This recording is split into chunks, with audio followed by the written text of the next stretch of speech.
রাজু তুই এখানে দাঁড়া, আমি এখনই আসতেছি। ঠিক আছে? আচ্ছা মা, ঠিক আছে। আমি তো অনেক সুন্দর প্লেন বানাতে পারি। আরে ওইখানে ওটা কে? ওটা তো দেখি রাজু। যাই একটু রাজুর কাছে যাই। আরে রিমা আপু, রাজু দেখিস আমি কত সুন্দর প্লেন বানাবো। আচ্ছা ঠিক আছে, এই যে দেখ। আরে বাহ, এটা তো অনেক উপরে উঠলো।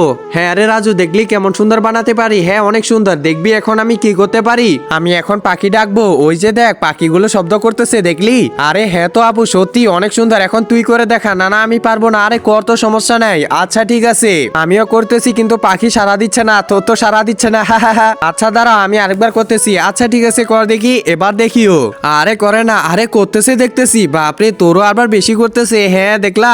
একজন মা কতটা আপন হয়ে থাকে, যার মানেই তাকে জিজ্ঞাসা করে দেখো। তো দেখা যাক বন্ধুরা, এই মায়ের জন্য কে ভিডিওটিতে লাইক এন্ড সাবস্ক্রাইব করে। আর যারা মাকে ভালোবাসো না, তারা ভিডিওটি থেকে দূরে থাকো। আচ্ছা ঠিক আছে, আরেকবার করে দেখাও তো। আরে আসলেই তো। আর কি ব্যাপার, গাছের ওই পারে আবার ওইটাকে?